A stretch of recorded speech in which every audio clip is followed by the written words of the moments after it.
tarde, hermanos, o en esta hermosa mañana, ¿verdad? Como usted lo quiera ver. Dios le bendiga.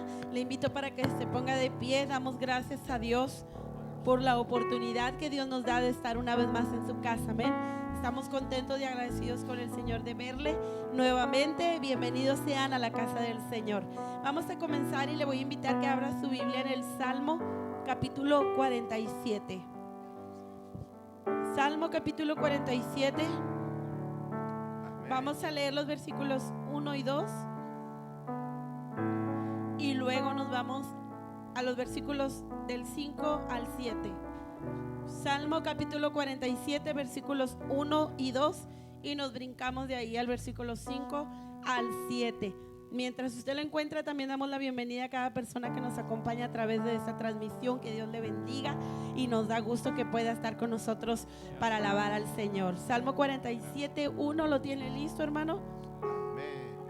Dice así la palabra del Señor: pueblos todos, batid las manos, aclamad a Dios con voz de júbilo, porque Jehová el Altísimo es temible, Rey grande sobre toda la tierra.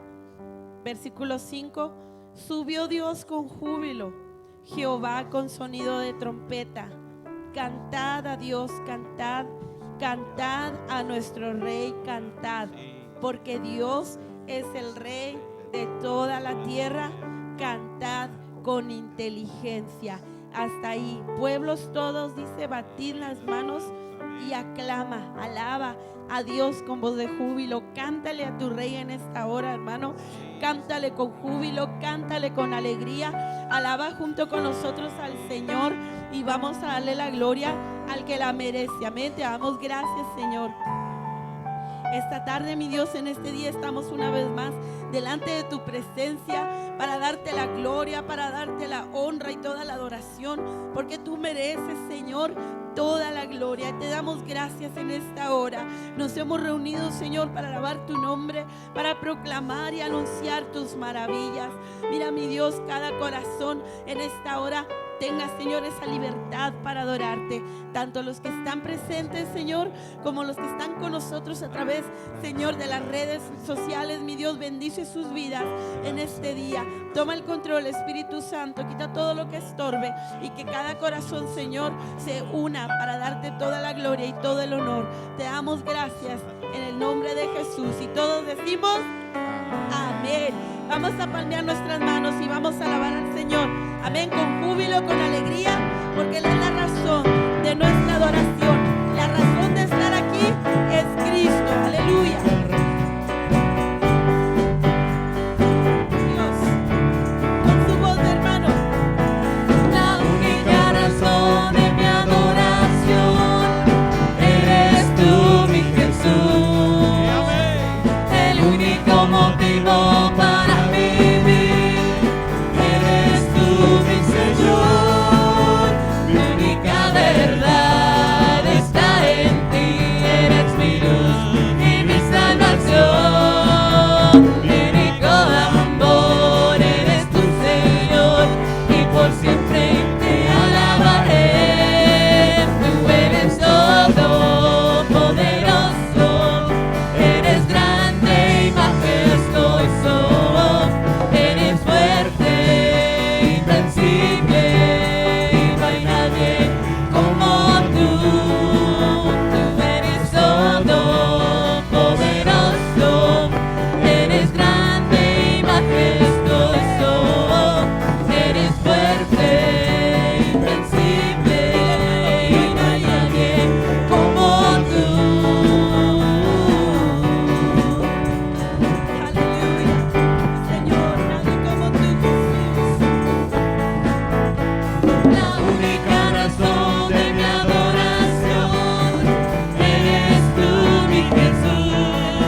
y poderoso.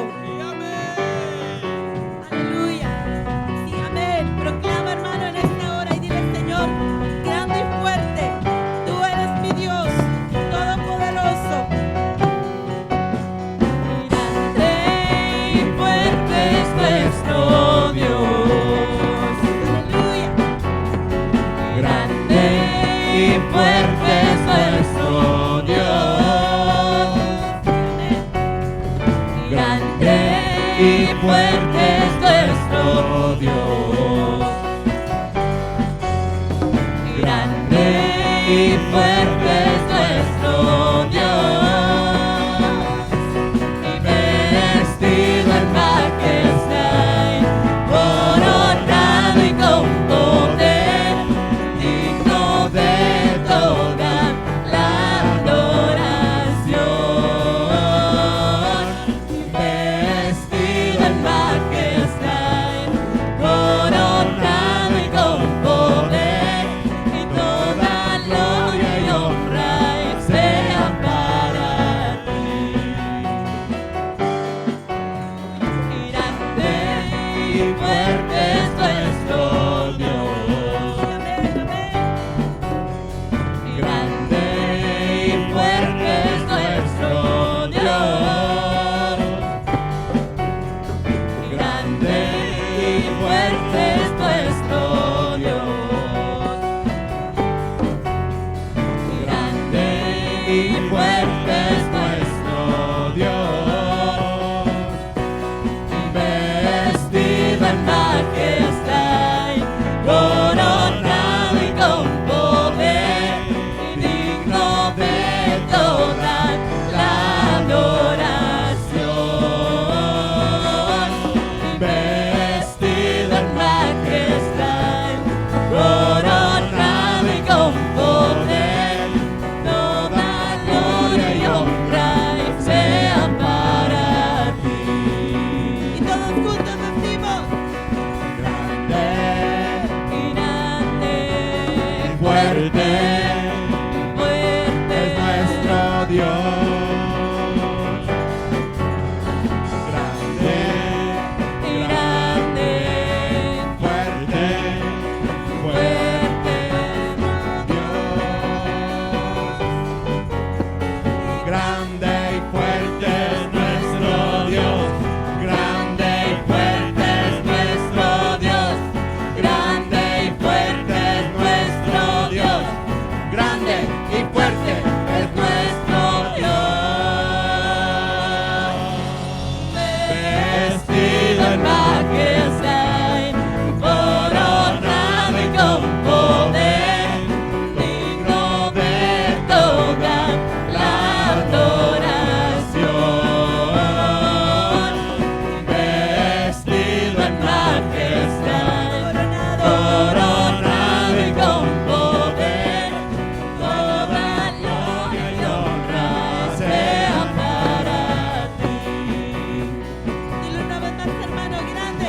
Grande y grande, fuerte, fuerte es nuestro Dios. Grande.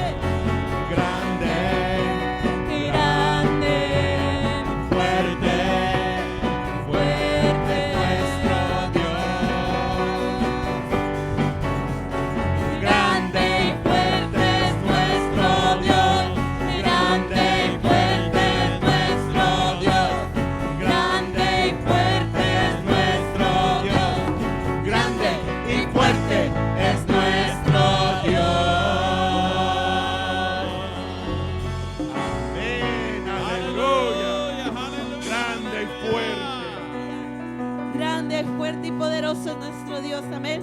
Prueba de ello es que estamos aquí en esta hora. ¿Por qué no voltea, hermano, con su hermano? Dele una sonrisa y dígale: grande y fuerte es tu Dios, mi Dios. Por ello estamos aquí esta tarde para adorarle. Me gozaré, dice este canto, me alegraré, me voy a gozar en ti, oh Señor, aleluya.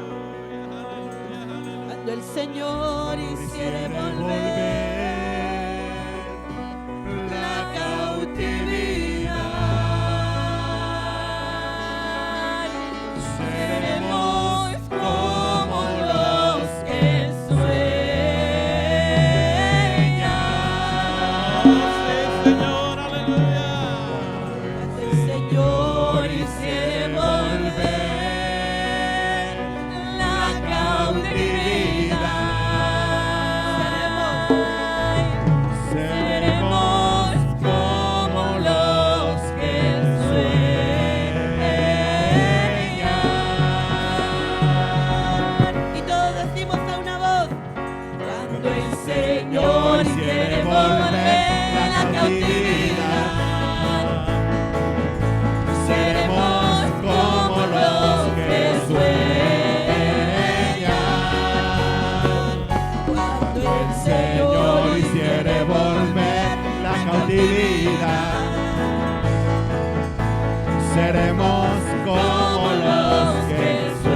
Jehová. Gózate, pues se ha llevado todo mi dolor, me ha hecho libre. Cuando el Señor quiere volver La cautividad, seremos como los que sueñan. Cuando el Señor quiere volver La cautividad, seremos como los que sueñan.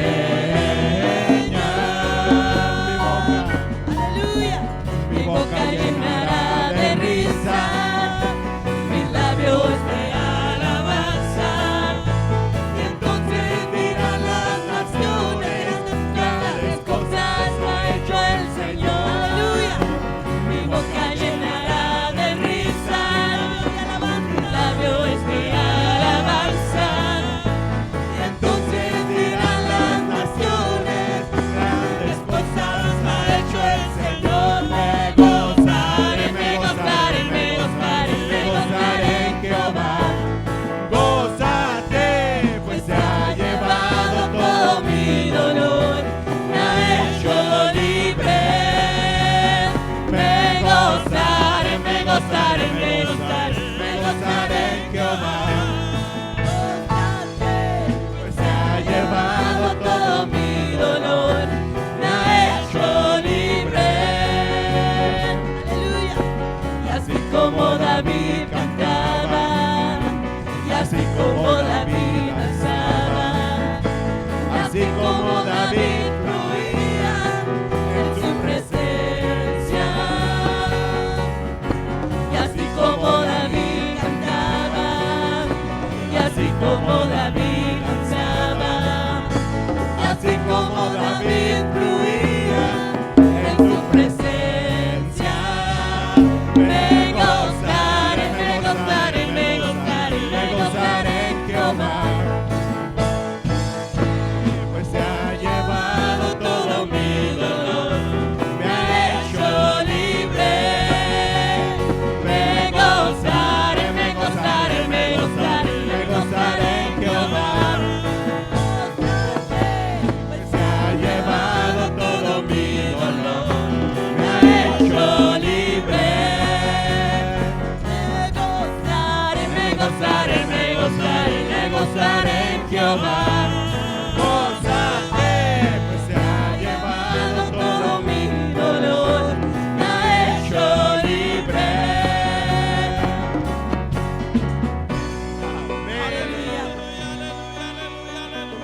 gloria a Dios, se ha llevado todo el Señor, amén, dolor, tristeza, todo hermano en esta hora, alégrate y gózate en el Señor, dale la gloria, si tuvieras fe, dice este canto, como un grano de mostaza, grandes cosas en el nombre del Señor, hermano, suceden cuando tenemos esa fe. Si tuvieras fe, como un grano de mostaza,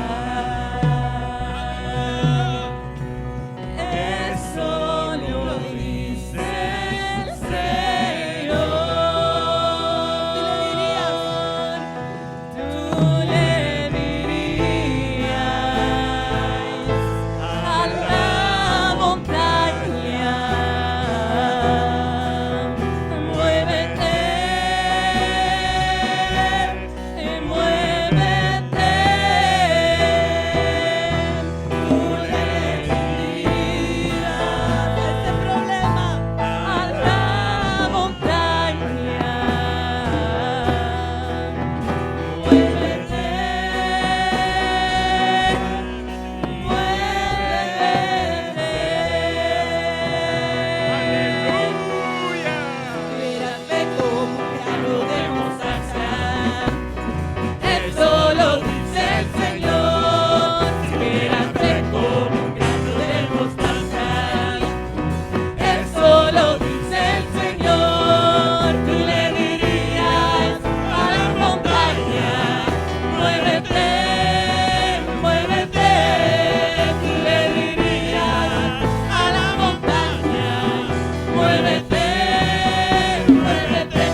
Espíritu de Nazareno, Nazareno, Nazareno, el Espíritu de Nazareno, Nazareno, Nazareno, el Espíritu de Nazareno, Nazareno, Nazareno, el Espíritu de Nazareno.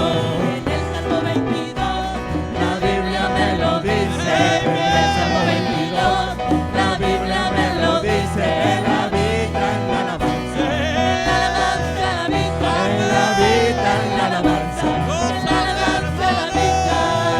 y si le alabas te toca, alábale, y si le alabas te toca, y si le alabas, y si le alabas te toca, y si le alabas te toca, y si le alabas te toca, y si le alabas. Salmo 22, La Biblia me lo dice, en el Salmo 22, la Biblia me lo dice, Él habita en la alabanza, en la alabanza la vida, Él habita en la alabanza, en la alabanza la vida.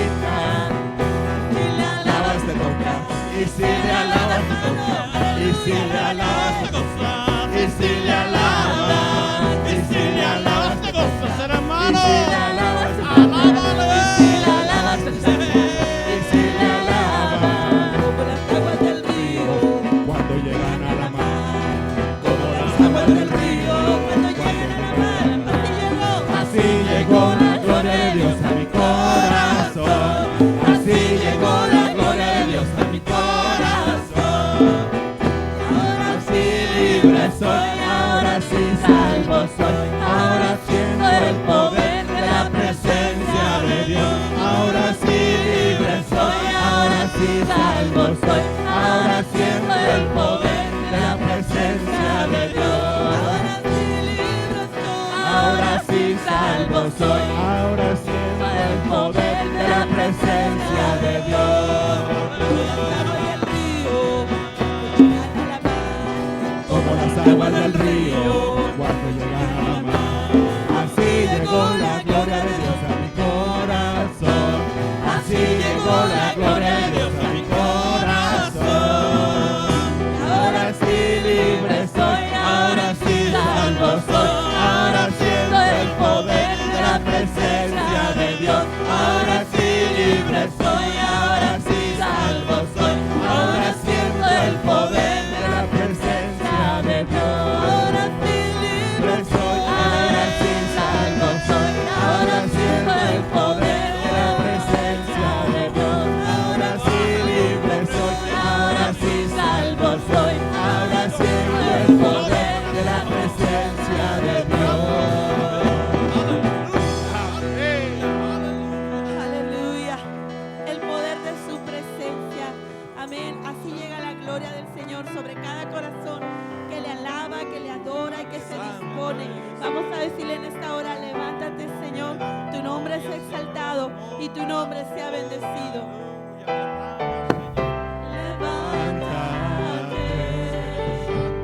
Levántate, Señor, que tus enemigos huyan delante de ti. Levántate, levántate, Señor,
poder, venciendo a la muerte, venciendo a los principados, a las potestades, dice la Biblia, y los exhibió en la cruz.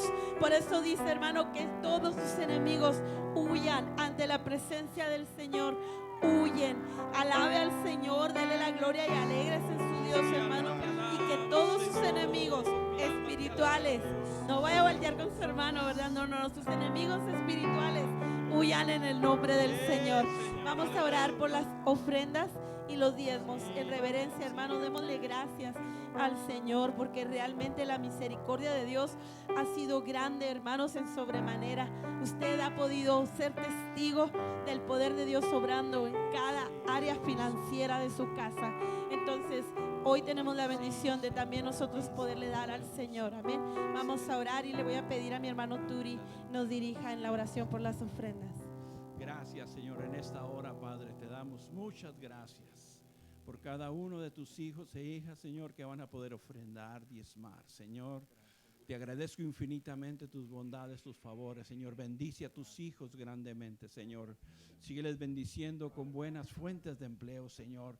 En el nombre de Jesús de Nazaret, bendice al dador alegre, Señor. Bendícelo en el nombre de Jesús de Nazaret. Amén y amén. Amén. Podemos pasar y traer nuestras ofrendas.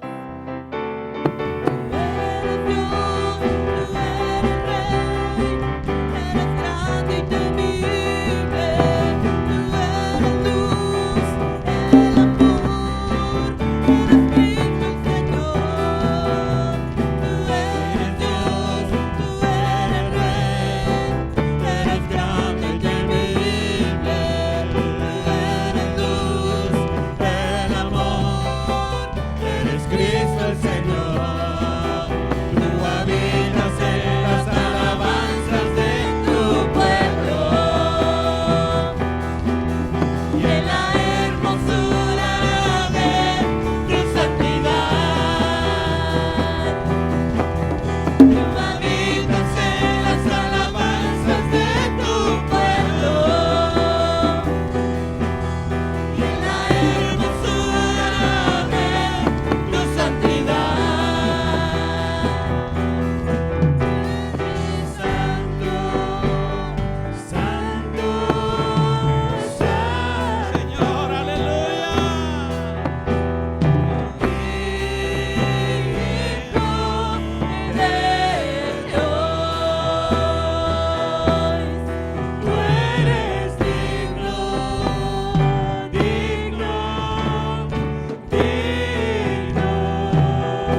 Él es digno, mi hermano, porque no le da palmas al Señor en esta hora.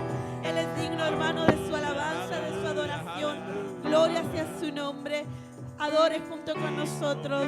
Ahí en su lugar, mi hermano, levante ese cántico, levante una oración, levante esa adoración y dígale al Señor: derrama tu gloria, oh Dios, sobre nosotros. Derrama tu gloria. Sí, Señor. En mi ser. Todo nuestro ser, Señor, se ha removido. Todo, mi Dios.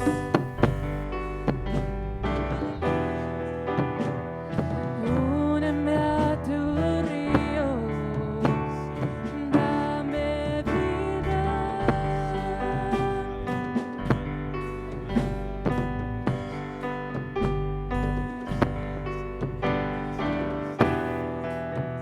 No sé qué palabras decir que provoquen que me quieras.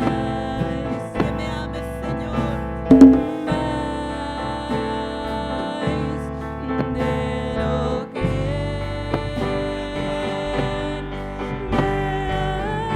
me amas, Señor,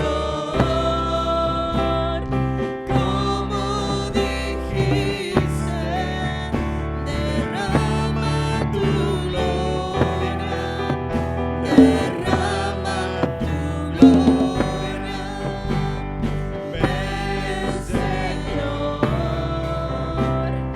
como dijiste, y derrama tu gloria, derrama tu gloria, Señor.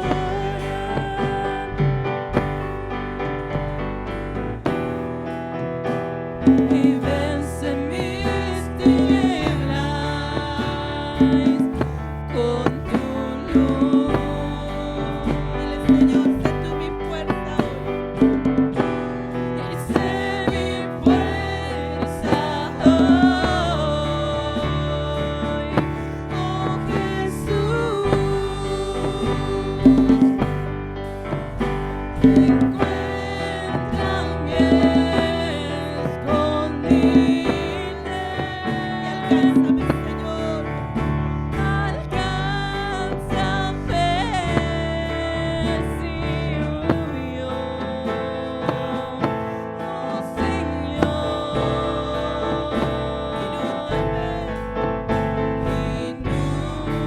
Inúndame con tu amor,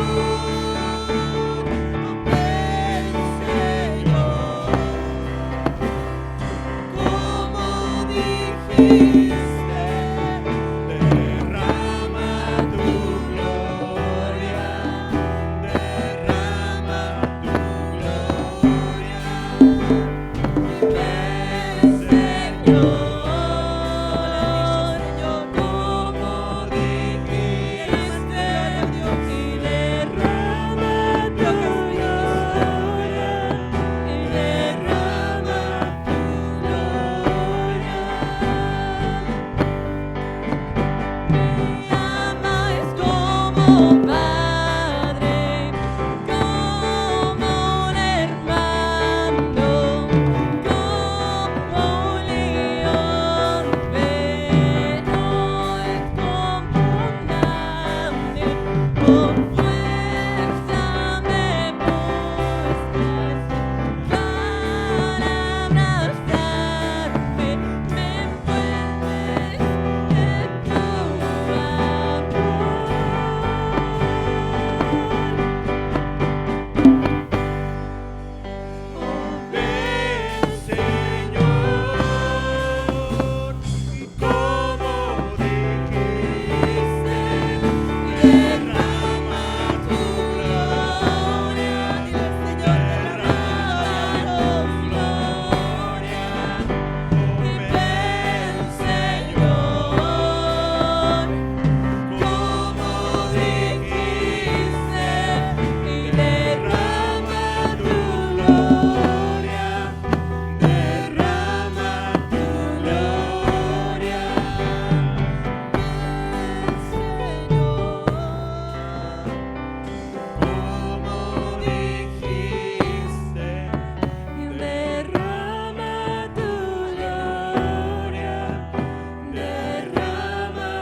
derrama tu gloria. Dios, toca mi vida, toca mi corazón. Una vez más, Señor, este domingo estoy aquí porque mi corazón te anhela, porque mi corazón te necesita. Y dígale, hermano, ahí con sus propias palabras: Dios, derrama tu gloria. Dios, derrama tu gloria. Señor, derrama tu unción. Señor, toca mi vida. Y dígale, hermano, ahí una vez más: Señor, como dijiste, derrama tu gloria, derrama tu gloria. Ven, Señor, como dijiste, derrama tu gloria, derrama tu gloria. Oh, ven, Señor, como dijiste, derrama tu gloria, derrama tu gloria. Ven, Señor, como dijiste, y derrama tu gloria, derrama tu gloria. Aleluya, como tu palabra lo dice, Señor. Derrama tu gloria. Llena, Señor, con tu presencia. Inunda, Señor, el corazón sediento. Derrama tu gloria, Señor, en esta hora. Tu Espíritu Santo venga, Señor, a tocar, a ministrar. Derrama tu gloria, oh Dios. Derrama tu gloria, Señor. Derrama tu gloria. Derrama tu gloria. ¿Qué le diría, hermano, si estuviera delante de usted el Padre? ¿Qué le diría a su Dios en esta hora? Si pudiera verlo con sus ojos naturales y lo viera en todo su esplendor y toda su gloria, ¿qué le diría, hermano? Yo estoy segura que nos postraríamos a adorarle, porque ni siquiera seríamos capaces de poder ver su gloria. Yo quiero decirle, hermano, en esta hora que el Padre está aquí. No puede verlo con sus ojos naturales porque aún no ha llegado el tiempo, pero puede sentirlo, puede tocar, puede abrazarlo, puede inundarse con su presencia. El Dios majestuoso está en este lugar. Y sabe, hermano, es tiempo de postrarnos y de adorarle. Es tiempo de postrarnos y darle la gloria y darle la honra. Y decirle, Señor, aquí está mi vida, aquí está mi corazón, aquí estamos, oh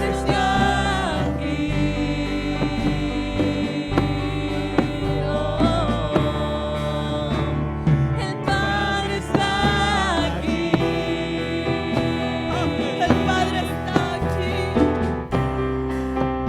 El Dios que te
El Padre está aquí.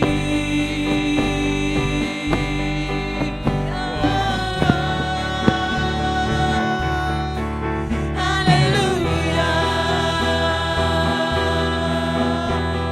Oh, sí, bendito eres Dios. Bendito eres Señor. Bendito eres Dios. Se rompen los cielos y cae tu gloria. Se rompen los cielos y cae tu gloria. Se rompen los cielos y cae tu gloria. Se rompen los cielos y cae su gloria. Se rompen los cielos y cae su gloria. Se rompen los cielos y cae su gloria. Y cae su gloria. Cae su gloria. Y cae su gloria. Cae su gloria. Y cae su gloria. Y cae su gloria. Y cae su gloria. Y cae su gloria. Se rompen los cielos y cae su gloria. Se rompen los cielos. Aleluya, deje que su gloria le Se lleve. rompen los Le lleve. cielos. Llena Y este cae hermano su de su gloria. Se rompen los cielos y cae su gloria. Se rompen los cielos y cae su gloria. Se rompen los cielos y cae su gloria. Si cae Su gloria. Bendito eres, Señor. Cae su gloria. Gracias, Padre, porque siendo inmerecedor, Cae su gloria. tú derramas tu presencia.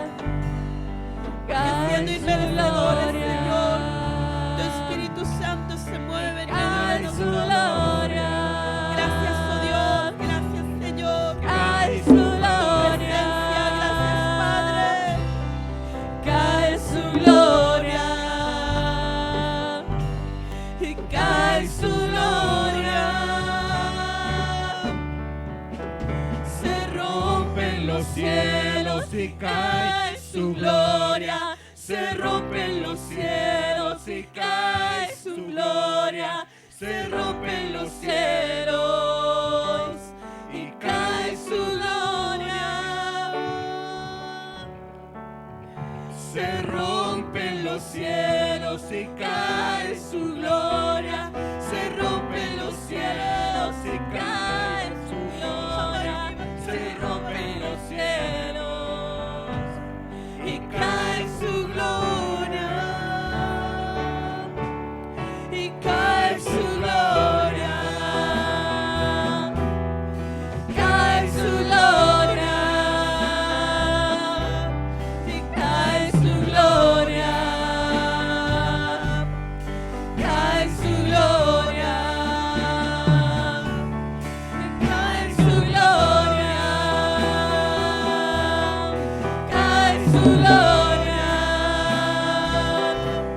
Y cae su gloria. Y cae su gloria. Y cae su gloria. Cae su gloria, trayendo nuevas fuerzas a tu vida, Cae su gloria. trayendo nuevas fuerzas a aquel que las necesita. Cae su gloria. Su gloria restaurando corazones, restaurando vidas. Su gloria para llenar tu Cae su corazón, gloria. para traer esas nuevas fuerzas, Cae su gloria. para traer esa agua viva, Cae su para traer gloria. esa fortaleza. Y cae su gloria. y cae su gloria, y cae su gloria, y cae su gloria. Y haz llover, Señor, sobre tu iglesia. Haz llover, Señor, sobre tu pueblo. Venga, Señor, esa lluvia temprana y tardía. Oh, mi Dios, se abran las fuentes de los cielos, Señor. Fluyan estos ríos de agua viva del interior. Ese gozo, Señor, el gozo de tu salvación. Fluya, Señor, sobre cada uno en este lugar. Fluya, Señor, sobre cada matrimonio. Fluya, Señor, sobre cada joven. Fluya, Señor, en cada hogar, en cada vida.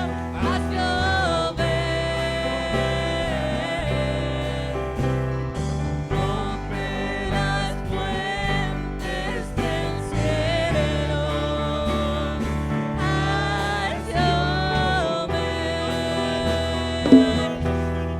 Haz llover. Rompe las fuentes del cielo. Haz llover. Haz llover. Rompe las fuentes del cielo. Haz llover. Haz llover.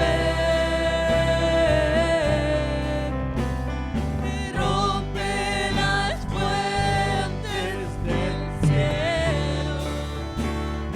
Haz llover. Haz llover. Rompe las Rompe las fuentes de los cielos, fuentes del cielo. Haz llover. Haz llover. Señor, rompe las fuentes del cielo.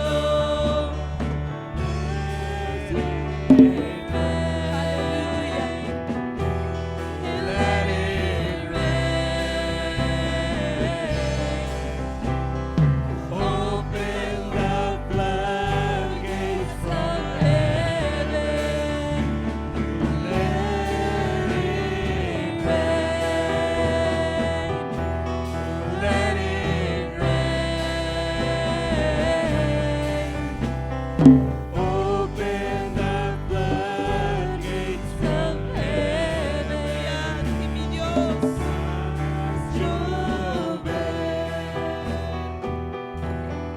Haz llover. Rompe las fuentes del Aleluya. cielo. Haz llover. Haz llover. Rompe las fuentes del cielo.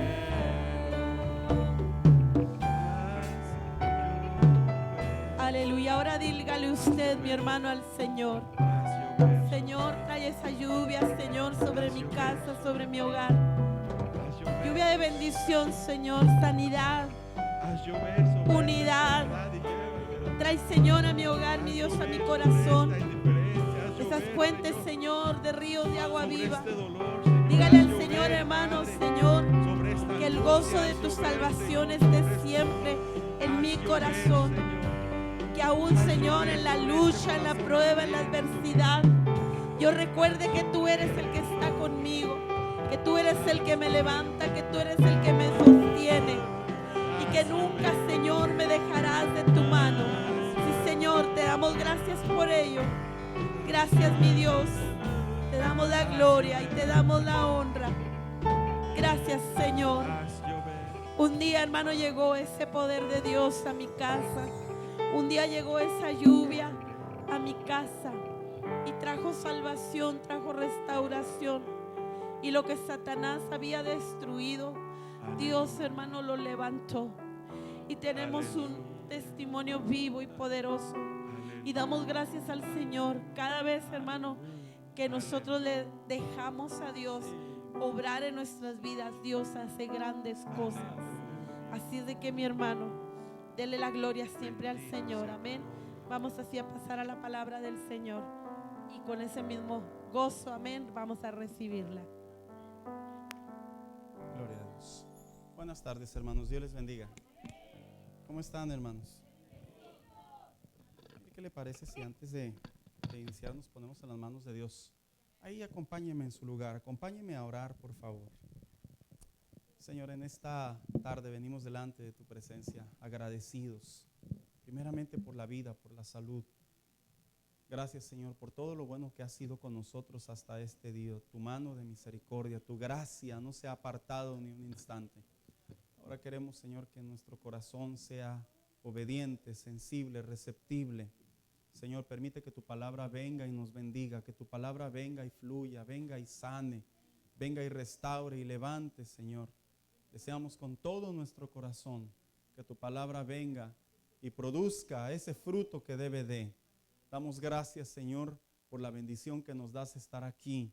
Si hubiese algún cansancio, alguna enfermedad, alguna dolencia, Señor, mientras tu palabra sea predicada, Señor, desvanécelo todo con el poder de tu amor.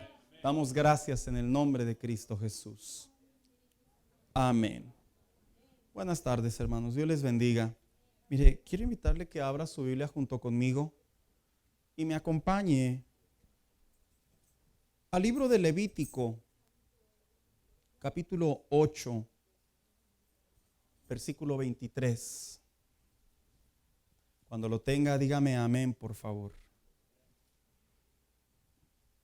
Libro de Levítico, capítulo 8, versículo 23.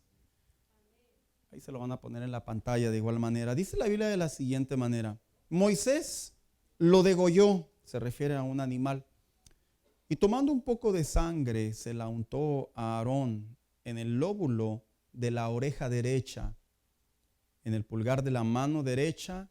¿Y qué dice, hermanos? Y sobre el dedo pulgar del pie derecho. Siéntese, por favor.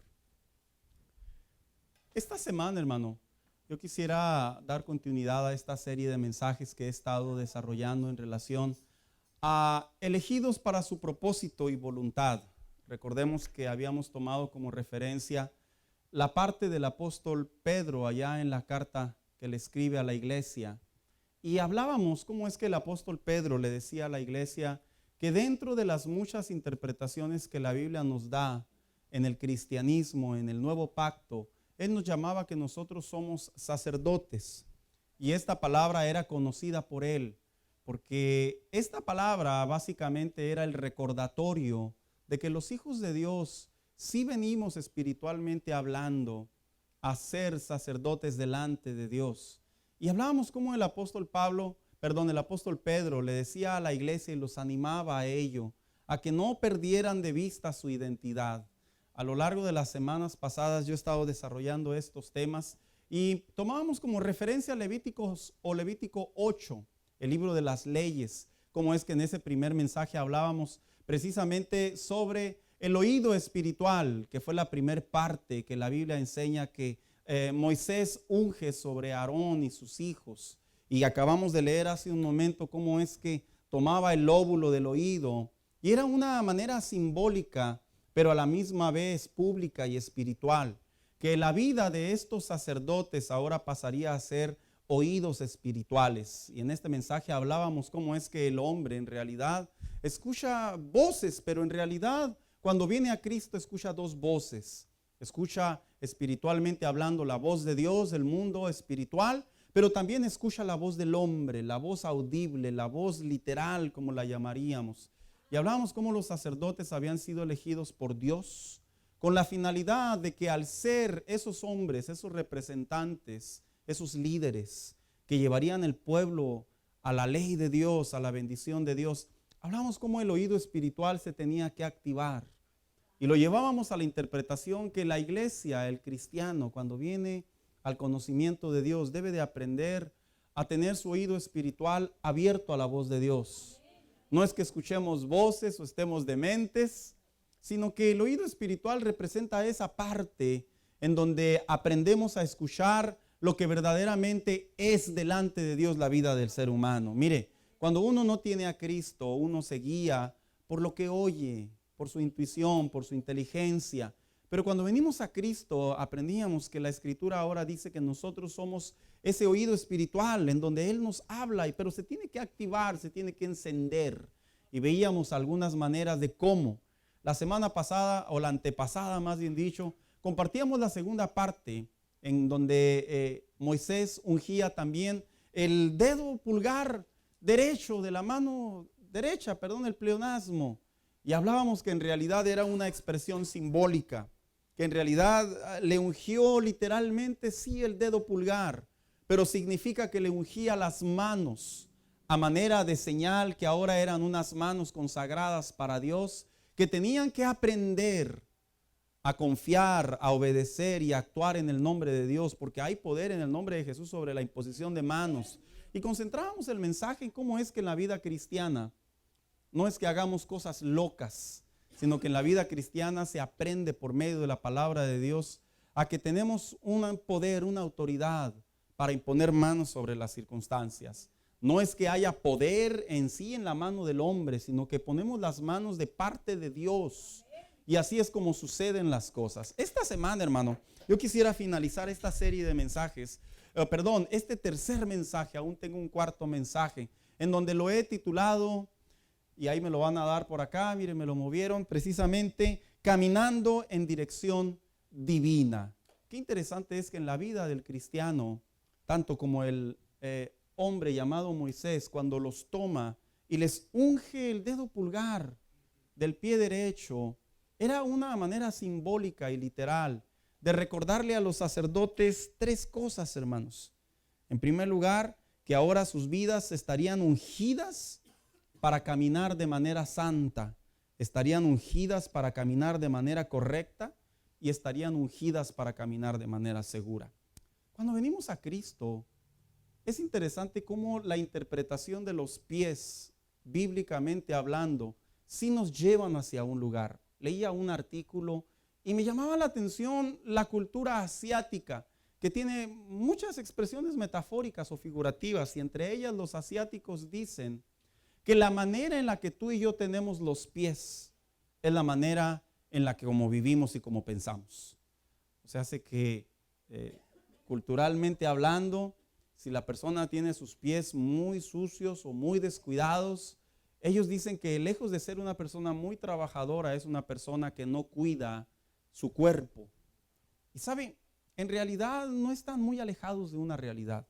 Aquellos que han tenido la oportunidad de ir con esos terapeutas que dicen que los transforman, les dan unos masajes y los agarran y los tuercen y todo eso, y les ven los pies. Yo sí he conversado con personas que han ido a esos lugares y me han dicho que a través de los pies ellos logran ver ciertas dolencias o ciertos malestares por el hecho de verlos y de tocarlos. Y es porque los pies sí representan mucho de nuestro movimiento. Fíjese, hay una estadística que dice inclusive que el estadounidense en promedio camina alrededor de 2 a 3 millas diarias. Camina, no que se vaya caminando recto, sino en lo que se levanta. Obviamente hay sus excepciones, ¿verdad? Hay unos que no van de la cocina a la cama y de la cama al baño y deben mucho.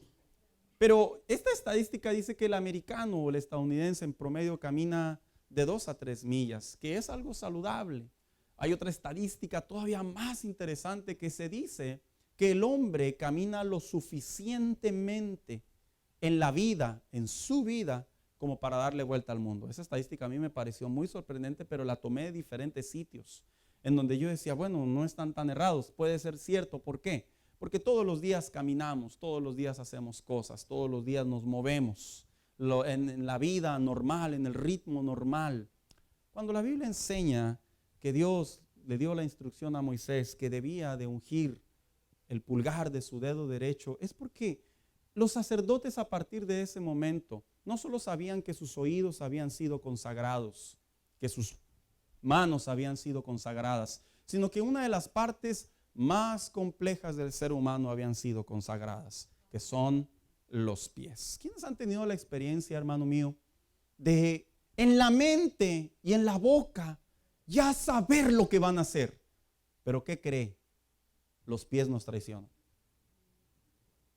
Así como que no voy a ir a esa tienda. Me decidí que la última vez que fui gasté $200. Y usted ya se lo propone y luego ve la tienda, las lucecitas moverse y sus pies no le obedecen. Sus pies toman su propio ritmo, su propia decisión y terminan haciendo lo que quieren.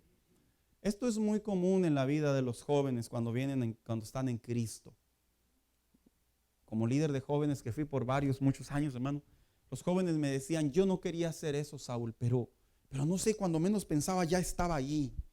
Y sí es cierto, hermanos, porque de alguna manera cuando no hay una conexión entre la cabeza, los pensamientos y los pies, definitivamente que los pies nos traicionan infinidad de veces. Cuando Dios, vuelvo a repetir, unge los pies o el pulgar derecho de los sacerdotes, es porque a partir de ese momento los sacerdotes tenían que tener a consideración que sus vidas no solamente estaban públicamente dedicadas a Dios, sino que también de manera privada, de manera personal, de manera matrimonial, de manera laboral. Sus vidas ahora habían sido separadas, consagradas para un propósito divino. Hermanos, cuando nosotros venimos a Cristo, nuestros pies también están consagrados para el Señor. Y cuando me refiero a nuestros pies, no me refiero en términos o expresión literal, me refiero espiritual, hacia dónde vamos, lo que hacemos, hacia dónde nos dirigimos. ¿Por qué? Bueno, porque los pies, vamos a darle 3 de las muchas aplicaciones que hay. 3 razones por las cuales Dios les ungió los pies a través de Moisés a los sacerdotes. En primer lugar, los voy a mencionar y luego entraré en cada uno de ellos. Se los ungió para ir en dirección a la instrucción de Dios. 2, se los ungió para alejarlos de la tentación. Y 3, se los ungió para servir y adorar a Dios. Cuando uno viene a Cristo, uno debe de saber que esa similitud que había entre los sacerdotes en el Antiguo Testamento y nuestra vida diaria, hermano, hay mucha conexión.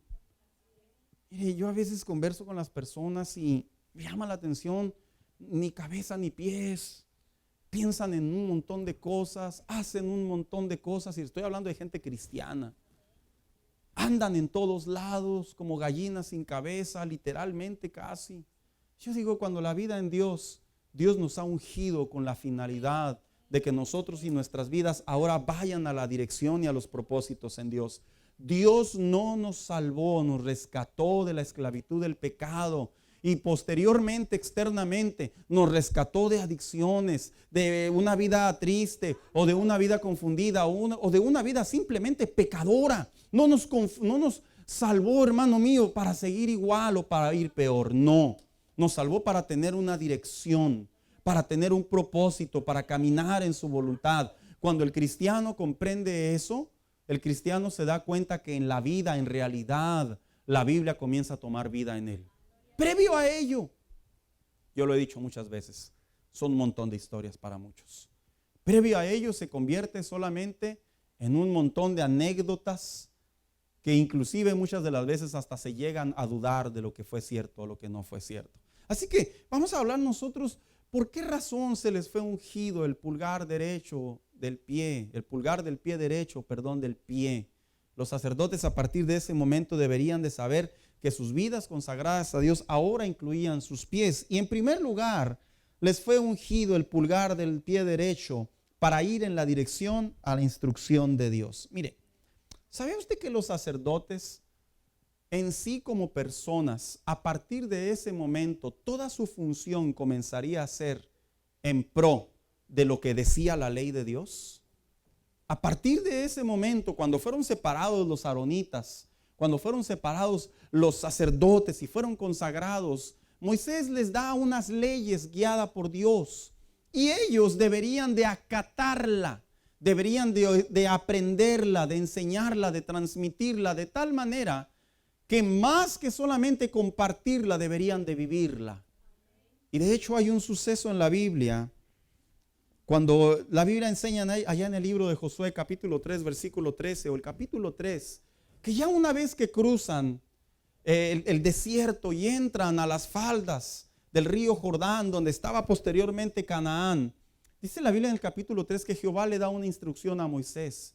Y le dice, a Josué. Josué le dice, vas a llamar a los sacerdotes, los vas a hacer cargar el arca.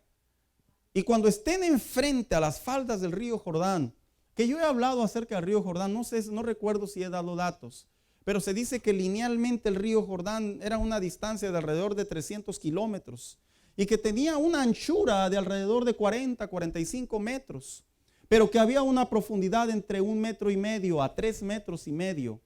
Imagínese millones de personas cruzar por ese lugar. Pues en primer lugar, enfrente de ellos, Dios le da la orden a Josué y le dice, tienen que ir los sacerdotes. ¿Sabe? Esta parte es clave, porque quiero que figure la vida de los sacerdotes enfrente de las faldas del río Jordán, en donde las aguas están en vivo, están ahí, y ellos tienen que escuchar la voz del hombre de Dios que les dice, tienen que ir a la dirección a donde Dios nos envía. Habrá habido uno que otro sacerdote tal vez, ¿verdad? Lo digo a manera de broma, que ha dicho, y no nos podemos ir derecho y luego nos regresamos. No. Dice la Biblia que se paran enfrente de ese lugar, hermano. Y que cuando empiezan a caminar, literalmente dice el libro de Josué en el capítulo 3, que se crea o se forma como una barrera. De tal manera que ellos comienzan a caminar junto con ellos el pueblo de Dios. Los sacerdotes, seguramente como cualquier otro humano, les costaba caminar en la dirección de Dios. Porque caminar en la dirección de Dios no es fácil. Teóricamente se entiende, se cree. Teóricamente se comprende. Si Dios lo dijo, Él lo hará. Pero al momento de caminar de manera literal, ahí es donde entra el asunto. Y cuando la Biblia habla que ellos comienzan a caminar y que surge el milagro por haber obedecido la instrucción de Dios, porque se les dijo, carguen el arca y empiecen a caminar hacia enfrente. Parecía ser que en la vida cristiana, cuando Dios nos habla y nos confronta en situaciones en donde no sabemos qué hacer, o sí sabemos qué hacer, pero no estamos seguros si lo que vamos a hacer es de Dios o no es de Dios, la Biblia sí nos da parámetros, cómo saber cuando los pasos que estamos dando es instrucción de Dios. Y en primer lugar, cuando nosotros estamos a punto de dar los pasos en la instrucción de Dios, debemos de saber que la vida del cristiano ahora camina por fe. Así, por fe. El apóstol Pablo escribió, vivimos por fe y no por vista. O sea, pastor, tengo que ir caminando a ciegas. No, lo he explicado en otras ocasiones. Es mirar hacia enfrente y mirar la palabra de Dios. Figurarla en nuestra mente, creerla en nuestro corazón. Y no es que estemos sugestionados hacia algo, no. Es que estamos observando que la voz de Dios nos da la instrucción y nos dice, camina por fe, avanza por fe, cree por fe, continúa por fe. 2. ¿Qué significa seguir las instrucciones? Creer que sus palabras son ciertas. En una ocasión Jesús dijo, el cielo y la tierra pasarán, mas mis palabras no pasarán. Una manera de decirle a los apóstoles, a los discípulos, al auditorio que estaba en aquel entonces, todas las cosas que yo he dicho se van a cumplir al pie de la letra. Y si he dicho que así será, así va a ser. ¿Y saben? Volvemos a lo mismo. Caminar en dirección a Dios. Aquí y aquí. Aparentemente se sabe, pero acá abajo aparentemente hay contradicción. Y ahí es cuando tenemos que aprender a saber quién nos está dirigiendo. Hermanos, una pregunta, si se estuviera quemando un edificio, vamos a meternos en una historia, ¿verdad? Estamos ahí en ese edificio y se aparece un bombero y usted ve las llamas y le dice el bombero, diríjase por este lado. Diríjase usted. ¿Haríamos eso, hermanos? Por el hecho de ver en él su vestimenta y saber lo que representan esos hombres que saben en dónde están las salidas, saben cuál es la manera de poder tener altas posibilidades de salvarse, les haríamos caso. Cuando la palabra de Dios nos habla y nos dice a nosotros, mis palabras no pasarán. Ahí es cuando debemos de sembrar en nuestro corazón el decir, si Dios dice a través de su palabra que yo lo puedo lograr, porque aquí lo dice la Escritura, que Él va conmigo, que su instrucción, y ahora mis pies están ungidos, mis pies tienen la capacidad de parte de Dios para ir literalmente a donde Dios me quiere enviar. Y 3, seguir la instrucción de Dios significa encontrar la prosperidad, ¿sabe? No es que digamos, o sea que si sigo a Dios me va a hacer súper rico, pastor. No necesariamente, como algunos lo enseñan de una manera excesiva, de una manera abusada. Que muy abusones, por cierto, hay muy abusados. Cuando yo me refiero que seguir la instrucción de Dios produce prosperidad, es porque en una ocasión precisamente Jehová le dijo a Josué, recita siempre el libro de la ley y medita en él día y noche. Cumple con cuidado todo lo que está escrito. Y luego finaliza diciéndole, así prosperarás y tendrás éxito. ¿Sabe cómo se sufre a veces en la fe cristiana? El saber que aprendo la palabra de Dios, que escucho testimonios de otras personas que son bendecidas, protegidas, ayudadas, guiadas. Y cuando me toca a mí estar en el centro, en la toma de decisiones, mira cómo se sufre, porque estos pies pareciera ser que no quieren. Perdón la comparación, pero a veces es como la mula rebelde que le da sus latigazos, sus tablazos, y la mula no se mueve, no quiere moverse. Los sacerdotes tenían que entender que sin importar lo que viniera durante las diferentes épocas, la ley de Dios sería la única que los protegería. La ley de Dios sería la única que los guiaría. La ley de Dios sería la única que los llevaría en cualquier momento de su vida, porque figure la vida de los sacerdotes. No se les dio heredad. ¿Sabe qué significa eso? Que ellos literalmente iban a tener que caminar por fe, vivir por fe, actuar por fe. Mire, las demás tribus recibieron la instrucción por Jehová de parte de Moisés para que se les repartiera, se les diera, y Josué así lo cumplió, y tenían que llegar a ciertos lugares y poseerían Canaán, pero los sacerdotes no iban a recibir nada. Y eso nos lleva a la conclusión que en la vida cristiana, para poder verdaderamente crecer en los diferentes ámbitos de la vida, tenemos que aprender a seguir las instrucciones de Dios. Si no seguimos las instrucciones de Dios, no vamos a poder. Pero pastor, a veces da miedo, a veces da inseguridad. Eso es totalmente razonable. A veces uno se siente como que cuando está en la iglesia uno dice sí, pero cuando uno sale de la iglesia uno la piensa. Ahí es cuando te tengo que recordar que Dios te ha ungido los pies. ¿Y sabes qué significa que te ha ungido los pies? Te los ha capacitado para que no dudes, para que no tiembles, para que no te dobles. Te los ha capacitado de tal manera que tú podrás sentir en tu interior, tus ojos podrán sentir las emociones, pero tu espíritu sentirá la seguridad de Dios, de que Dios te está enviando a hacer aquello. Ahí es en donde el cristiano aprende a caminar por fe. Y mira, ¿sabes qué es lo más bello de caminar por fe? Que ahí es cuando se crece espiritualmente. Muchos cristianos no pueden crecer espiritualmente porque no caminan por fe. Siguen con la mentalidad racional, siguen con la mentalidad almática, con la mentalidad emocional, con la mentalidad cultural, con la mentalidad privada, con la mentalidad circunstancial, con la mentalidad de la familia, con la mentalidad de la esposa, del esposo, de los problemas, y no se dan cuenta que para poder caminar en la vida cristiana, Dios te ha consagrado los pies y es necesario caminar por fe. Es la única manera. Si yo le dijera, pastor, y no me puedo ir allá hasta allá y luego regresarme, Dios dice no. Dios dice, vas a enfrentar al río Jordán y tienes que seguir mi instrucción. Y es cuando empiezas tú y yo a caminar por fe. Previo a ello se complica. En una ocasión estaba Juan Wesley, un predicador muy famoso del siglo XVIII. Dice que iba hacia un lugar y que de repente había una piedra muy grande, que la persona que le acompañaba le iba contando un montón de problemas. No puedo, hermano mío. Iba el hermano desahogándose. Y de repente se detienen los dos y le dice Juan Wesley y le dice al acompañante, ¿qué ves? Y luego estaba una piedra muy grande, hermano, y había una vaca. Y le dice, veo una vaca. ¿Y qué más ves? Veo una piedra. ¿Y qué está haciendo la vaca? Y dice, pues está mirando la piedra. ¿Sabes cuál es la diferencia?, le contestó él, entre los animales y los humanos.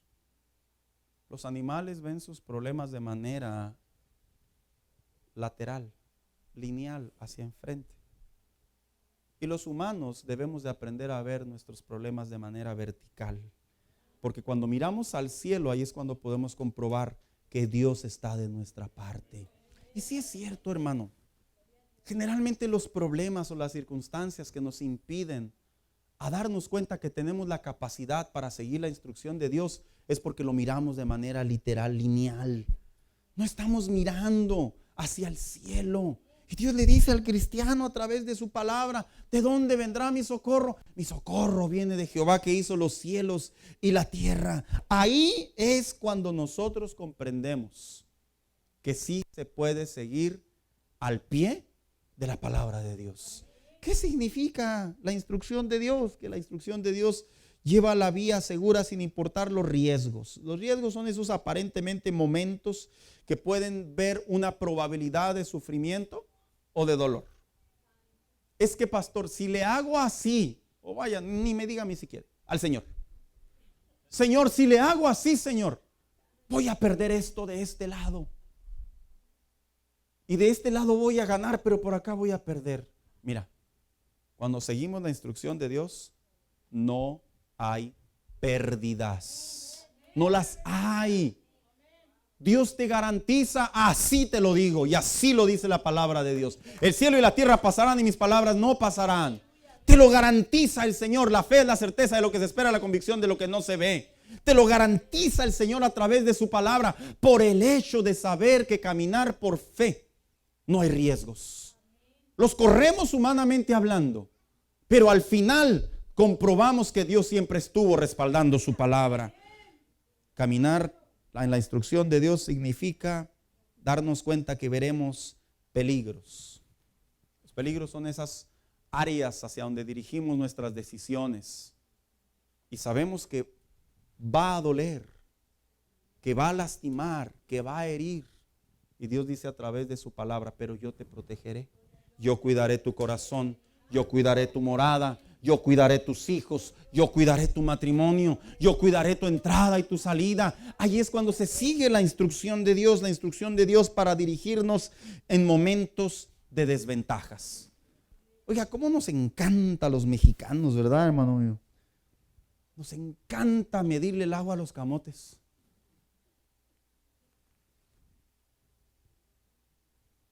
Y le tanteamos. Yo creo que de alguna manera los mexicanos venimos de una fusión de los árabes, ¿verdad? Ya ve cómo se la juegan. En la vida cristiana, seguir la instrucción de Dios, no hay desventajas. Todas son ganancias. Por eso dice el apóstol Pablo que todos los que aman a Dios, todas las cosas les ayudan para bien. Al final del día, Dios toma la ventaja que le corresponde y cuida de los suyos. Dios cuida nuestros pies, aún en medio de las limitaciones. Mira cómo batalla la iglesia de ahora. Uno de los grandes males de la iglesia que yo detectaba en mi comunión con Dios, en lo que leo, en lo que veo en las noticias, me encanta seguir las notas periodísticas, porque sé lo que representa, aprende uno a saber lo que representa la sociedad. Y yo me doy cuenta que hoy en día el cristianismo batalla mucho en el área material. Está muy pegada a lo material y a lo físico. Pasan más tiempo, y no es crítica, es reflexión. Pueden pasar más tiempo en el gimnasio que en oración, y que en lectura de la Biblia, y que en comunión con Dios junto. Pasan más tiempo como leyendo detenidamente recetas para bajar 2 libras en 3 horas, que poder comprender y aprender y escudriñar la palabra de Dios. No es crítica, es reflexión. Estamos tan materializados que pasamos más tiempo cómo hacer dinero desde casa. Y ahí están siguiendo a los influencers y a los tutoriales. No tiene nada de malo. El problema radica cuando comenzamos a darnos cuenta que hemos dejado de caminar en la dirección de Dios para buscar nuestros pasos y nuestros intereses personales. Cuando muchas de las veces Dios dice, todavía no es tu tiempo, no es tu momento, aún no. ¿Por qué? Porque Dios primero siempre va a ver el interés del corazón, de la parte espiritual. Fuera de ahí, hermano mío, todo lleva un seguimiento. Y Dios nos consagró ya para no caminar igual. Ya no podemos caminar igual. Pero también Dios nos consagró, hermanos. Consagró nuestros pies, nuestro pulgar derecho, para alejarnos de la tentación. ¿Sabe? Y la pregunta sería, ¿verdad? ¿Los sacerdotes eran tentados? Supondríamos que sí, como cualquier otro hombre. Pero ¿qué le parece si abordamos 4 historias bíblicas, así bien breve, que fueron tentados estos hombres? En primer lugar, los sacerdotes eran tentados a corromperse. ¿Cuántos recuerdan la historia del primer libro de Samuel, capítulo 2? Cuando los hijos de Elí llegaba a la ofrenda. Mire, le voy a explicar brevemente esta historia. Llegaba el ofrendante, llegaba el hebreo, el israelita, y llegaba con su animal ya destazado. Y había un lugar en donde ahí existía fuego. No puedo entrar en esos términos para ir más sencillo. Y en ese lugar donde se vertía todo el animal destazado, la carne junto con la grasa. Y se tenía que consumir la grasa. Y después de ello, el sacerdote podía tomar una parte. En realidad no era a veces directamente el sacerdote. Tenían sus criados, por así decirlo, sus asistentes. Y llegaba el asistente por orden del sacerdote y con un garfio agarraba un pedazo de carne y esa parte le pertenecía al sacerdote. Literalmente desde el Antiguo Testamento Dios estaba enseñándole a la iglesia de ahora que los que del altar participan, del altar vivan, porque era la herencia y la manera de vivir de ellos. Pero dice la historia que estos ingratos eran muy listos. Llegaba el ofrendante con el animal ya destazado. Y cuando estaba a punto de agregar o de echar la carne con todo y cebo y grasa sobre el asador, por así decirlo, llegaba el criado por instrucción del sacerdote y le decía, no, antes de que avientes la carne y se empiece a consumir, me dijo mi señor que él quiere su tajada. Simbólica y espiritualmente hablando había un grave problema. Dios había dado la instrucción que se tenía que consumir la carne junto con la grasa, la separación, y después una parte le correspondía al sacerdote. Pero estos hombres, dice la Biblia, que eran perversos y malvados. Y que básicamente, en otras palabras, ¿qué creen que hacía? Como el del chistecito aquel. Señor, todo lo que caiga lo voy a aventar para arriba, lo que caiga es para ti, lo que caiga, lo que está en el piso es para mí.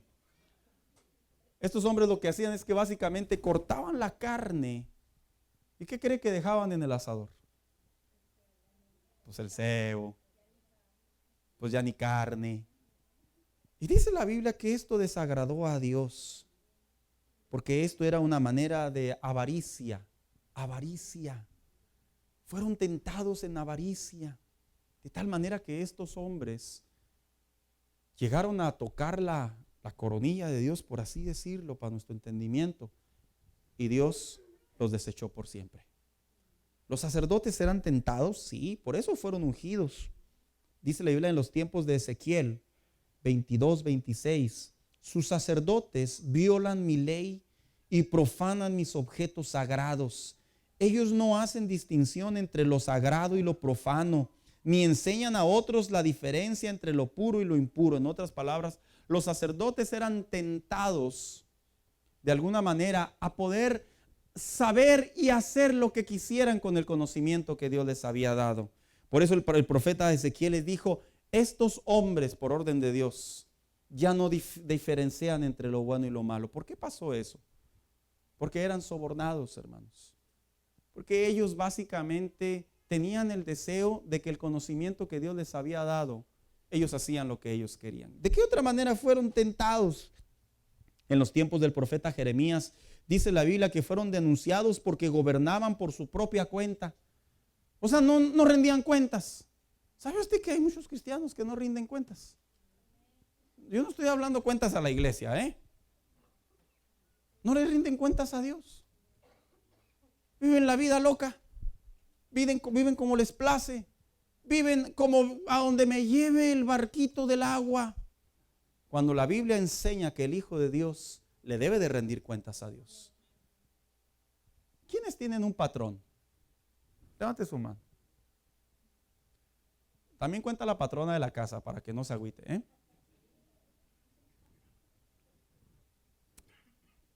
Y si rinde cuentas bien, hermano.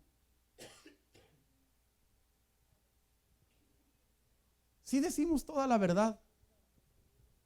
Si somos honestos. La Biblia enseña que los sacerdotes se tenían que presentar delante de Dios y ellos básicamente gobernaban sus propias decisiones.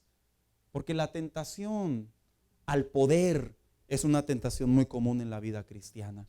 Pero también dice la Biblia que hubo en los tiempos del profeta Jeremías, fueron denunciados porque gobernaban por su propia cuenta, muy similar a los tiempos del profeta Ezequiel. Los sacerdotes, dice una versión, gobernaban a su antojo, lo que les placía. Era tentación. Y por último, en los tiempos del profeta Miqueas, los sacerdotes cobraban por enseñar.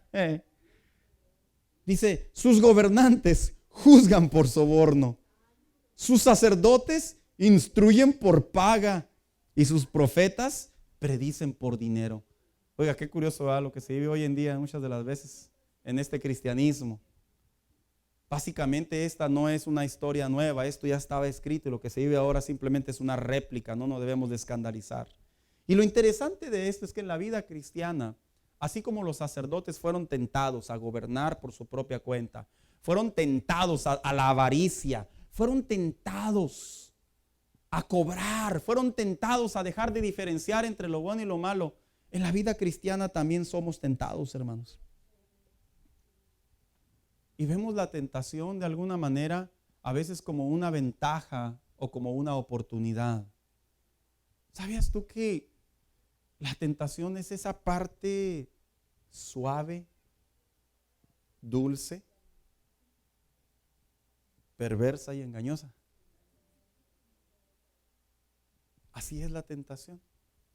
Hace tiempo conversando con un hermano aquí en la iglesia, él me compartía una anécdota que le preguntó un hombre a un predicador que él estaba en campo de batalla y que había ocasiones en donde en campo de batalla, en aquellos lugares, supongo en la selva, de repente llegaban mujeres en trocas, en los transportes de ellos. Usted como adulto me va a entender con qué finalidad, para que los soldados se complacieran y que él como cristiano pues no quería caer en la tentación. Dice que este hombre cuando veía venir las trocas con todas las mujeres a bordo, el hombre salía corriendo como loco hasta que se cansaba lo más lejos posible. Porque él sabía que si se quedaba ahí, él sabía que iba a participar de esa promiscuidad. Los cristianos en estos tiempos somos tentados, voy a parecer una exageración, hasta en el aire. Somos tentados por todos lados, hermanos. Somos tentados, me refiero a la humanidad, el cristianismo, no solo el varón. Somos tentados en todos los ángulos. Hoy las mujeres son muy aventadas. Los hombres siempre han sido. Y las mujeres de ahora son muy aventadas. Hoy los muchachos tienen el deseo de saber lo que significa tener relaciones sexuales antes del matrimonio. Tienen el deseo de saber qué se siente ver pornografía. Tienen la adrenalina de poder tener dinero que jamás han tenido. Tienen el hambre. Es en serio, hermano, no estoy exagerando. Si no veamos las noticias, tienen el hambre por saber qué se siente lo perverso, lo que la sociedad le llama deliberadamente libre expresión. Tienen hambre. Escúcheme bien, hermano. Las tentaciones están tan activas en la actualidad que ya ni el diablo las avienta. Ya andan rodando solas. Solas andan rodando. Si tú te sientes tentado a tomar lo ajeno, hazle como le hacían los sacerdotes en los tiempos allá en el siglo XVI y XVII. El sacerdote, el curita, para que me entienda, tocaba algo y ¡pah!, se pegaba en la mano. No lo andes haciendo. Aunque después lo hacían, ¿verdad? Pero otras ocasiones ponían sus manos sobre fuego para que se les recordara que no era correcto lo que hacían. No digo que lo haga, estoy haciendo ejemplos. Pero el cristiano debe de aprender a darse cuenta que la tentación aparentemente se está convirtiendo en el pan diario de nuestro día a día, nuestra relación con Dios. No podemos tomar el riesgo. Si tus pies o mis pies desean ir a un lugar, corre al lado contrario y dile al Señor: no quiero caer, no quiero ir, no quiero llegar. Tengo miedo, Señor, ofenderte. Tengo miedo dañar mi comunión contigo. Tengo miedo cometer lo imprudente. Y la Biblia enseña que Dios nos da la fuerza para poder soportar y alejarnos de lo que no nos conviene. Hermano mío, vuelvo a recitar las palabras que dije la semana pasada. Si hoy en día la presencia de Dios en las iglesias está aparentemente estática, no se ve mucho movimiento, no es porque Dios no le esté fluyendo a la iglesia y los cielos no se abran, no, es que los cristianos entramos cargados de pecado y no de arrepentimiento, no de alejamiento a las tentaciones. Mira, el mayor problema de la vida cristiana siempre han sido las tentaciones, desde el huerto del Edén. Desde el huerto del Edén, desde el inicio, Satanás sabía cómo llegarle a la humanidad. Sabía cómo hacer caer inclusive al hombre más inocente que era Adán. Lo tentó, la tentó. Primero la tentó a ella y el hombre por obediencia, dijo un teólogo, ¿va? Anónimo. Pero si tú te sientes que estás en una tentación actualmente, ¿cómo se llama, hermano? ¿Cómo se llama la tentación? Tú ya la identificaste. Dile al Señor: has ungido mis pies para ya no visitar ese lugar, para ya no estar con esas amistades, para ya no recurrir, Señor. Porque básicamente, hermano mío, nuestros pies son los que van. De por sí, ¿verdad? Dice el dicho: el hombre es fuego, la mujer es topa. Llega el diablo y luego sopla. Si ya saben que soy risueño, ¿para qué me invitan? Oh, los sacerdotes tenían tentaciones y ellos tenían que aprender a negarlas, a rechazarlas. Hoy en día el cristiano tiene que aprender a darse cuenta que debemos de rechazar, alejarnos, cortar. Mira, dice la Biblia en 2 de Timoteo 1:7, Dios no nos ha dado un espíritu de cobardía, sino de poder, de amor y de dominio propio. Que no nos dominen las tentaciones, que las tentaciones no sean parte de nuestra comunión con Dios. Escúcheme, hermanos, la presencia de Dios siempre ha estado en la vida del hombre, en la casa de Dios, en el diario vivir. Cuando no sientas la presencia de Dios, te diré muy sinceramente, una de las mayores estadísticas, probabilidades que se encuentra en la Biblia es porque estamos cayendo en algún pecado que fue provocado por una tentación, ya sea por nuestra propia concupiscencia, o ya sea por Satanás, o ya sea por este mundo corrupto. Pero generalmente eso pasa. ¿Sabes por qué? Porque se contamina el corazón, se contaminan los pies. Y los sacerdotes sabían que tenían la fuerza. 1 Corintios 10:13, un texto muy conocido. Ustedes no han sufrido ninguna tentación que no sea común al género humano, pero Dios es fiel y no permitirá que ustedes sean tentados más de lo que puedan aguantar. Más bien, cuando llegue la tentación, Él les dará también una salida a fin de que puedan resistir.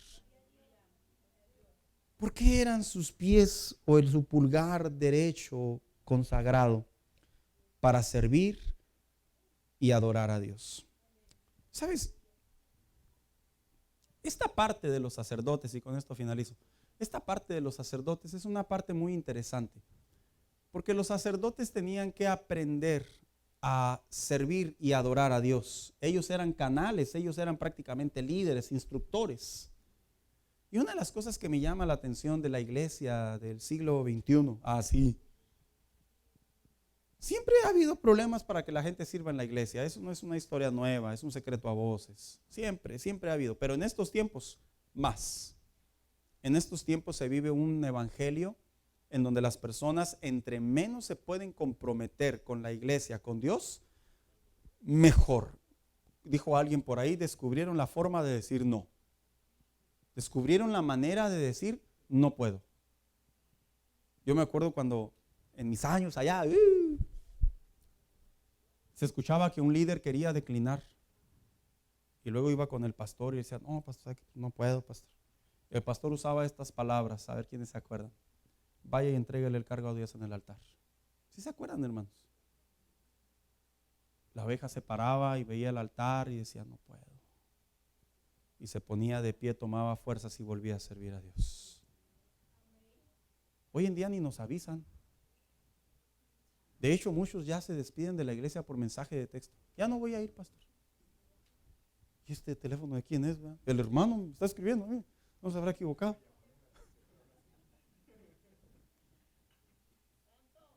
Hoy en día las personas buscan la manera de cómo evitar servir a Dios. Y los sacerdotes, en primer lugar, aquí defino brevemente estas dos partes para poder servir y adorar a Dios. Servir en el área del sistema sacrificial. Ellos eran los encargados de estar en constante cercanía con el aroma del animal muerto, de la carne, de la sangre, del sebo. No era un trabajo muy, que dijéramos, muy agradable. No lo era, hermanos. De hecho, hay una parte histórica que habían ocasiones en donde los reyes iban a hacer alguna celebración, una festividad a Jehová. Y dice que se les metía en la cabeza, voy a sacrificar a Jehová 10,000 carneros. Y los únicos que lo podían hacer pues eran los aronitas. Imagínense todo el día estar sacrificando, corte y corte y corte. Y cuenta una parte, una historia en la Biblia, que en una ocasión iba pasando alguien y llevaba aroma a los sacerdotes, pues básicamente revivieron en ese instante. Porque no es fácil el sistema sacrificial. Para muchos cristianos se les hace difícil servir a Dios. No se sienten capaces, no se sienten dignos, no se sienten coherentes, no se sienten preparados. Pero si supieras que Dios también te ungió para que tus pies sirvan a Dios, también te ungió.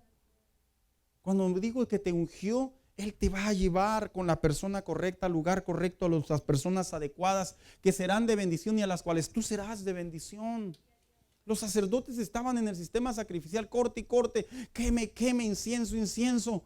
No era sencillo, pero ¿qué cree, hermano? Dios los había elegido. Y esa elección de Dios era un privilegio, que sigue siendo un privilegio. Servir a Dios en estos tiempos sigue siendo un privilegio. De tal manera que hay iglesias que todavía practicamos que no a cualquiera le permitimos servir. Y no es que seamos sangrones, no. Es que para servir a Dios, bíblicamente hablando, hay una serie de requisitos. Y aun cuando en otros lugares, por así decirlo, apenas llegan a la primera semana y a la siguiente semana los ponen de ujieres. Y uno dice, ¿cómo le hizo? Bueno, para servir a Dios debemos de darnos cuenta que hay que ser salvo y que Dios nos ha ungido y que tenemos un testimonio y que Dios se agrada de lo que estamos haciendo. Los sacerdotes sabían que servir a Dios era un privilegio. Sirva a Dios. Yo le animo a usted que no sirve a Dios en nada, así como los pejejitos, ¿verdad? Nada. Y que nomás puro blue. Como dicen los niños, ¿verdad? Y un día llegó uno de mis hijos, papá, ¿sabes por qué el mar es azul? No, porque los peces dicen blue. Dije, ay, mi hijo. Usted nada de nada, ni picha, ni cacha, ni deja batear. Sirva a Dios, se lo digo en serio, hermano. La gente a veces ve a las personas, ve a las personas tocar, a las personas enseñar, a las personas predicar. Y a veces la gente dice, mira, qué bonito. Si supiera que somos causa de accidentes, muchos de nosotros. Somos causa de accidentes. Ahí nos veían en la iglesia jóvenes, ¿verdad? Y veían nomás que una vez que vieron, nomás lo vieron a uno que vio la guitarra. Ese quiere tocar la guitarra y va para arriba, ¿verdad? No sabía ni darle. Y hoy ya está sirviendo al Señor. Lo veían antes que la persona pues estaba muy atento en la escuela dominical.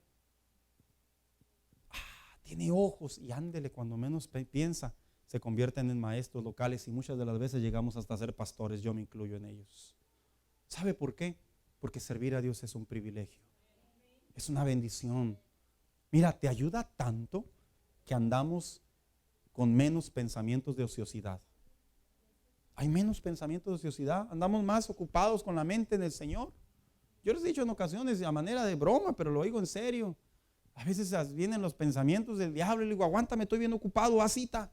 Espérame, ahorita no puedo, porque tengo otros asuntos que atender. Porque es cierto, hermano mío, servir a Dios protege la vida del cristiano. Está separado, está consagrado, y no es tan fácil que el enemigo se entrometa en una vida que está sirviendo a Dios. Pero también dice adorar a Dios. Los sacerdotes adoraban a Dios de una manera muy especial. Tenían la oportunidad de tener acceso a una parte del santuario de Dios. El hombre no podía entrar, el hombre cualquiera. Ellos se quedaban hasta los atrios. Era una separación de 3 lugares. Pero ellos sí tenían ese acceso. Era una honra, un privilegio poder llegar.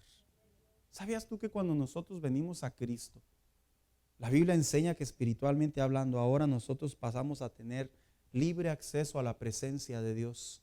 En otras palabras, fíjate lo que te voy a decir. Por el hecho de tú venir a la casa de Dios, venir con tus pies y estar aquí, puedes estar delante de la presencia de Dios. Hoy en día yo escucho mucha gente necia, con una teología a medias, incompleta, barata. Yo puedo estar en mi casa y adorando a Dios. Claro que lo puedes hacer. Dios está en todas partes. Pero Él instituyó su casa. Él instituyó un lugar en donde en conjunto, fraternizando con tus hermanos, adorando a Dios con los levitas, siendo ministrado, y un lugar que se llama altar, que hoy en día los altares están desapareciendo cada día más. Nos vemos raras las iglesias que tenemos altares y que pasamos a la gente al altar, porque no sé en qué momento de la teología del hombre se olvidó que el hombre tiene que presentarse delante de Dios como un sacrificio vivo, como dice el apóstol Pablo. No sé en qué momento hoy en día se han quitado los altares y la gente cómodamente, perdón la palabra, cómodamente, desde su lugar. Te voy a decir la diferencia. Cuando llegaba el ofrendante en el Antiguo Testamento, él tenía que ir al lugar de donde estaba el lugar oficial para poder llevar su sacrificio delante de Dios. No agarraba un mensajero, ve, llévaselo allá al sacerdote, dile que va de mi parte. No, él tenía que ir y presentarse. Él tenía literalmente que destazar el animal y presentarlo delante del altar de Dios. No sé en qué momento se le metió a la iglesia del siglo XXI que el altar es una especie de tradicionalismo o de mito o de antigüedad. No sé en qué momento. ¿Sabe por qué lo digo, hermano mío?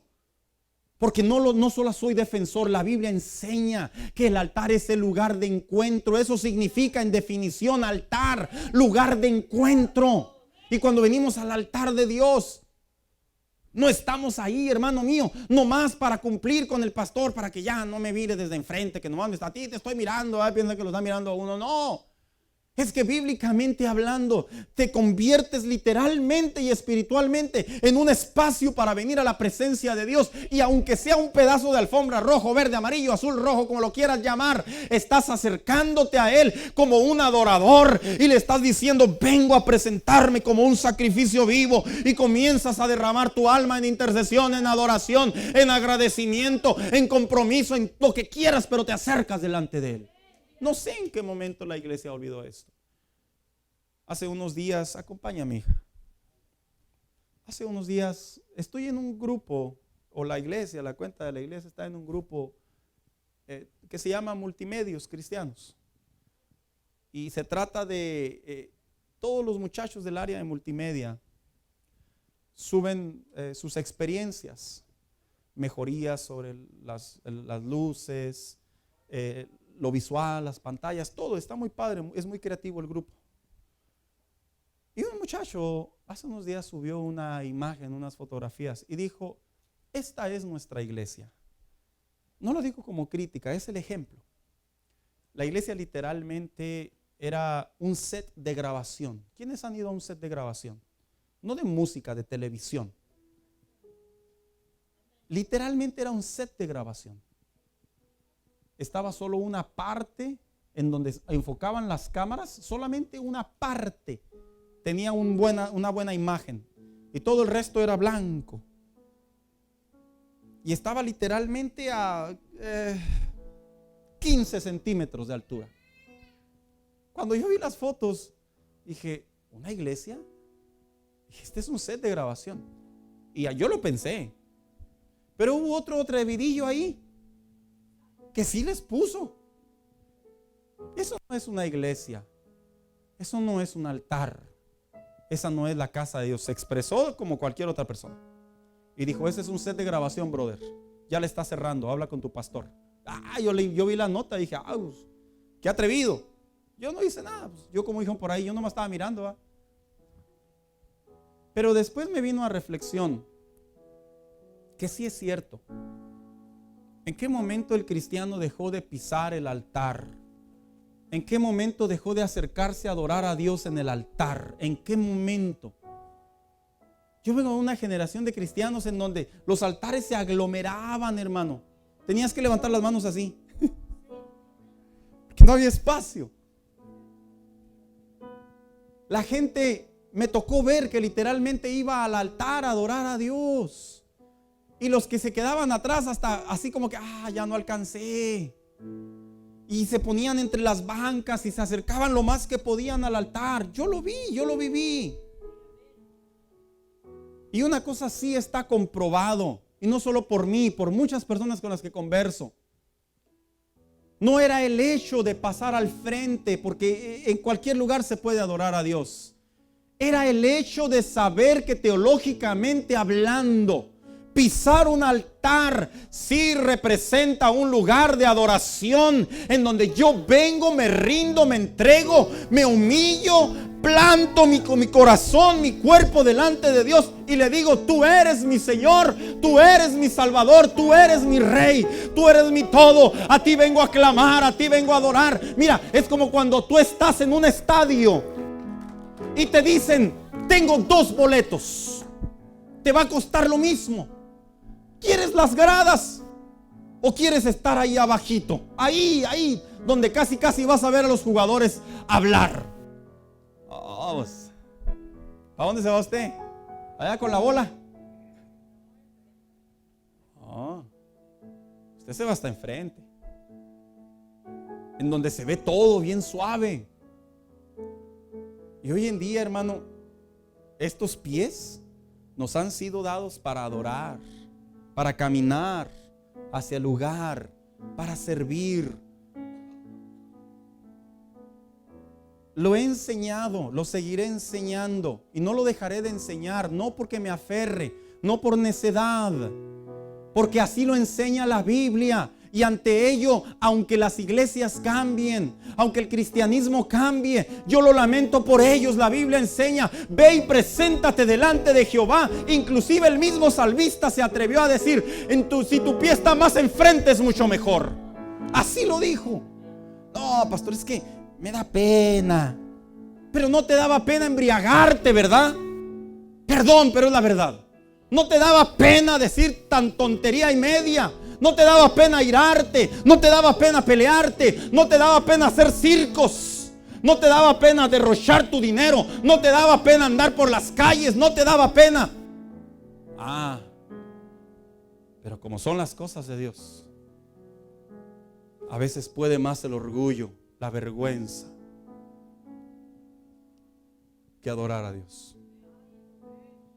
Ay, qué pena. Es que aquí también se puede. Quédate en tu lugar. No te juzgo, te enseño que es diferente. Quédate en tu lugar.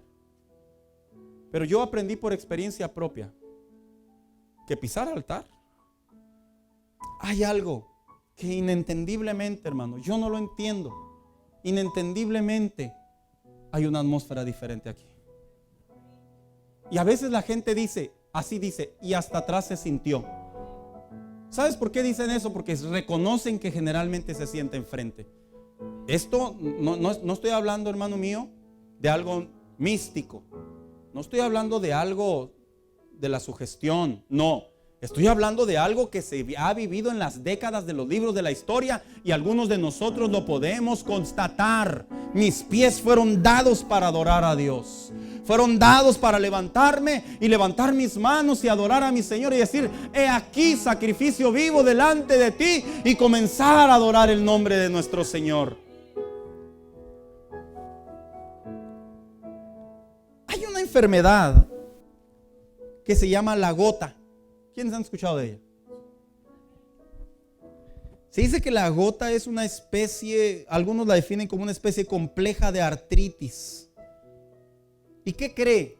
¿En dónde cree que da la gota? En el pulgar derecho del pie derecho, perdón.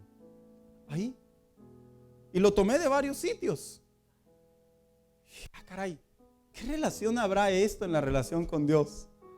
Es que la gota es una enfermedad que viene precisamente haciendo sensible las articulaciones. Y las personas sienten que eso les da en todo el cuerpo. Sí, hermanos, a mí nunca me ha dado eso, gracias a Dios. Pero dicen que es algo terrible, al grado que no pueden ni siquiera caminar. Necesitan asistencia. Son enfermedades. ¿Existirá por ahí la gota espiritual? La gota en donde no puedes adorar, no puedes vencer las tentaciones, no puedes seguir las instrucciones de Dios, donde no podemos servir al Señor, y se ha convertido en una enfermedad en el caminar del cristiano. ¿Qué crees? Dios sana, Dios quiebra, Dios transforma, Dios renueva. Dios sigue haciendo milagros porque nos ha ungido. Y si se puede, hermano mío, póngase de pie en esta tarde.